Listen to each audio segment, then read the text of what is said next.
The soldiers steady themselves against the sides of a Higgins boat as another breaker pummels the landing craft. In the back, one poor man can't keep his chow down. And in the front, someone runs prayer beads through his fingers. Another salvo from the battleships. Surely nothing could have survived the bombardment. The boat's helmsman calls out, "Time to go ashore?" The landing ramp collides with a concrete seawall. Fragments of a ladder falling imply into the passenger bay. The Americans scramble out of the boat, scaling the concrete as their enemy opens fire. But it is not the chatter of an MG-42 that greets these United States Marines, but the slow chug of a Soviet machine gun. This is Incheon, South Korea, and like the Normandy landings, barely 6 years before, this amphibious invasion will turn the tide of a war.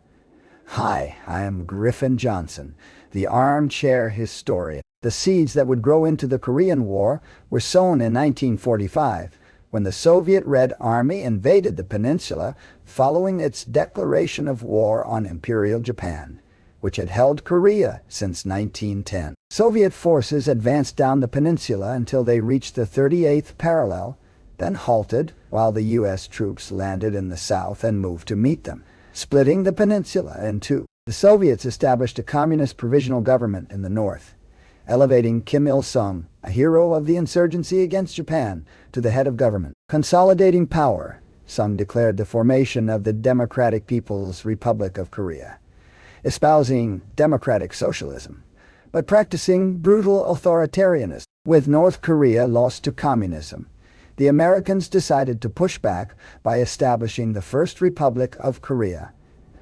But this state was hardly a bastion of liberty and democracy. If you're a regular viewer, you no doubt enjoy quality historical content created with love, care, and attention to detail. That's why I'm happy to announce that this video is sponsored by History Courses, a brand new website that provides in-depth courses on many different areas in history. Enjoy hours of carefully curated historical content and engage with the course's creator via the Q&A feature. Full members can also choose between streamed lectures or downloads, complete with comprehensively cited and annotated transcripts in downloadable PDF format.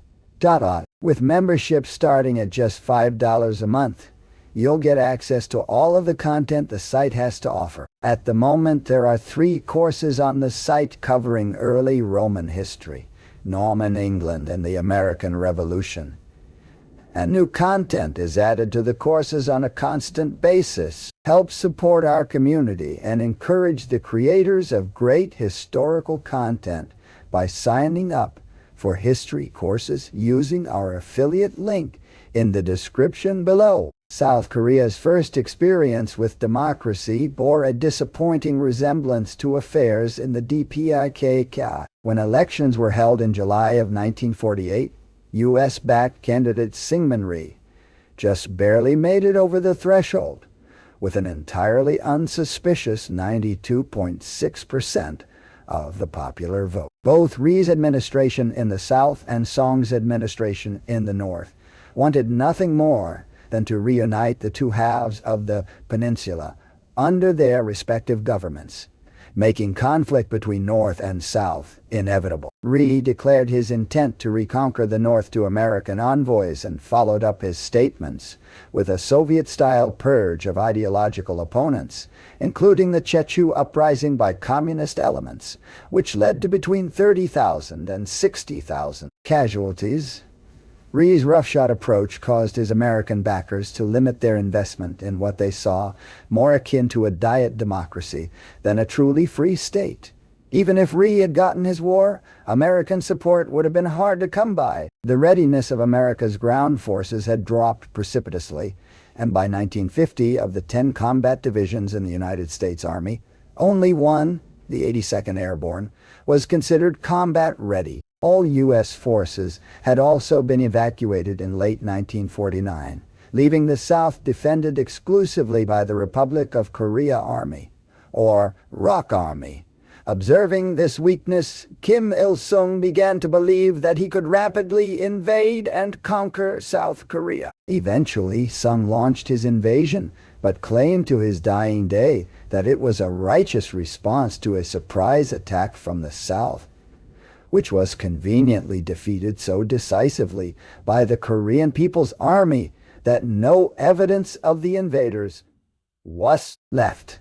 Meanwhile, in his memoirs, Nikita Khrushchev stated, "I must stress that the war wasn't Stalin's idea, but Kim Il-sung's.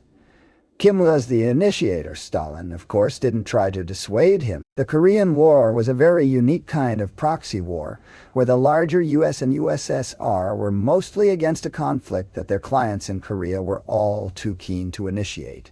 And initiate they did. In the early hours of June 25, 1950, the Korean People's Army, or KPA, crossed the 38th parallel with an armored spearhead of 150 T-34-85s, rapidly pushing the ROK Army back toward Seoul and capturing both Kaesong and Uijeongbu. Yet, despite the dire situation, it was late evening before news reached the Secretary of Defense, who begrudgingly woke up long enough to leave orders for General Douglas MacArthur to investigate rumors of a disturbance along the 38th parallel before going back to sleep.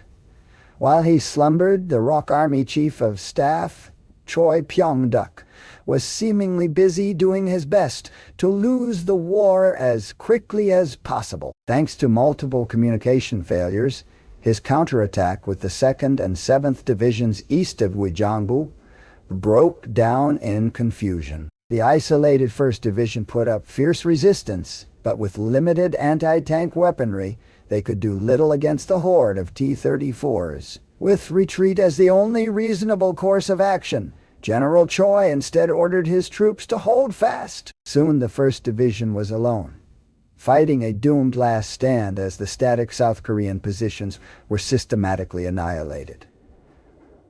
President Rai then fled Seoul, and just 2 days after the invasion began, the capital fell to the KPA. General MacArthur then ordered the commander of the 8th U.S. Army, Lieutenant General Walton Walker, to prepare all available forces in the Far East and immediately dispatch them to South Korea. This turned out to be a depressingly tiny force, consisting of only the 24th Infantry Division, armed with a charmingly vintage arsenal dating back from the Second World War. Even worse, only 6 transport planes were available, which could carry a single battalion. This battalion was designated Task Force Smith and was quickly launched to secure the vital port of Pusan. At dawn on July 5th, Task Force Smith engaged the KPA for the first time at the Battle of Osan.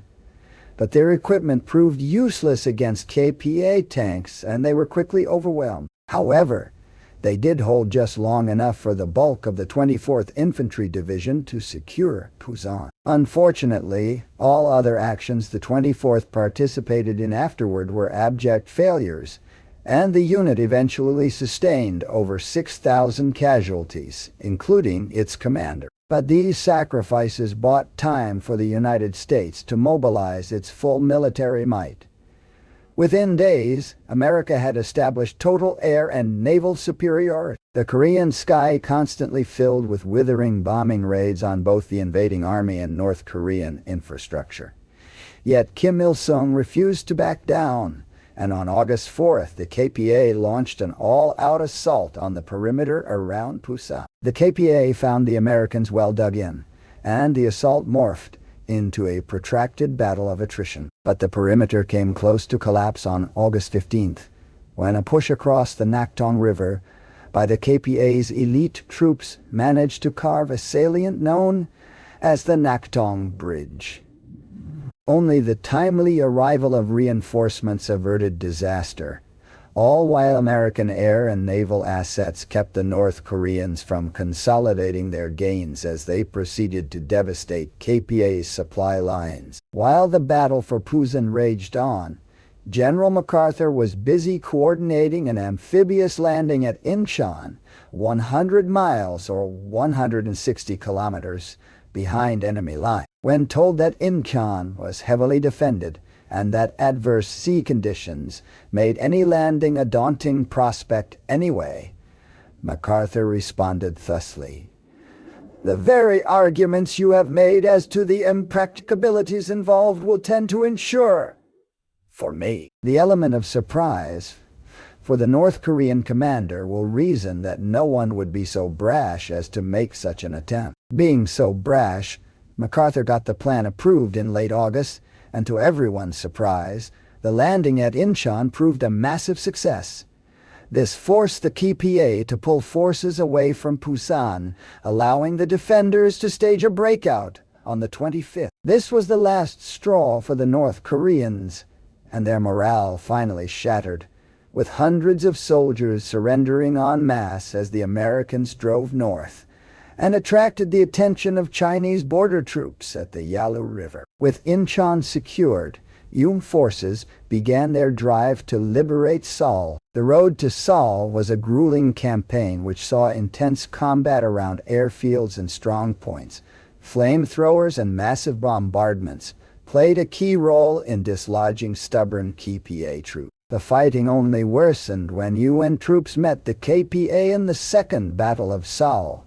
Brutal house-to-house combat saw thousands of KPA soldiers killed, while American casualties hovered close to 300. UN forces ultimately seized the city on September 28. The invasion of South Korea had been defeated not just by American forces, but by a coalition including Thai, Ethiopian, British, Canadian, and Dutch soldiers, coming together for a truly international response. Morale was high, victory was sweet, and with your friend and mine Douglas MacArthur leading the charge, the thought on the ground was what could go possibly wrong. With South Korea secured, MacArthur and his superiors were left debating whether or not to go for a killing blow against Kim Il-sung's regime. Syngman Rhee was still determined to reunite the peninsula under his rule, and the men on the ground were eager to take revenge on the North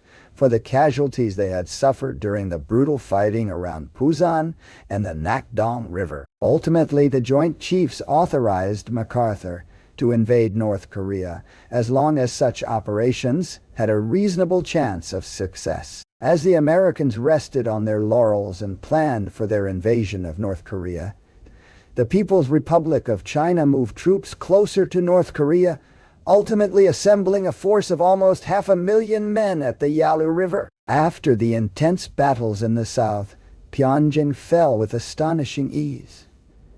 The dispirited KA offered virtually no resistance, and the capital was taken on October 19. The U.S. Joint Chiefs of Staff ordered MacArthur to prepare the way for unification of a free and independent Korea.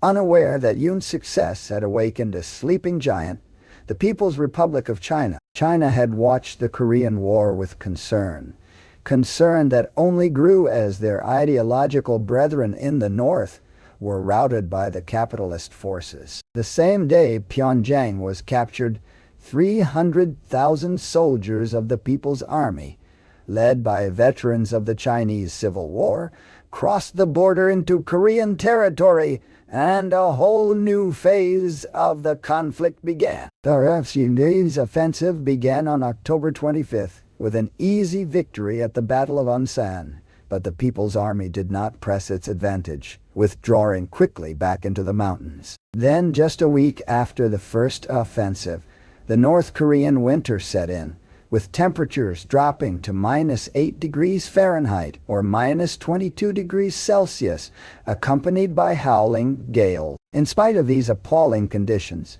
MacArthur insisted that the offensive continue, but the second encounter with the Chinese at the Changshan River on November 25th was a disaster, with the ROK 2 Corps being wiped out and the U.S. 8th Army being thrown into a disorderly rout.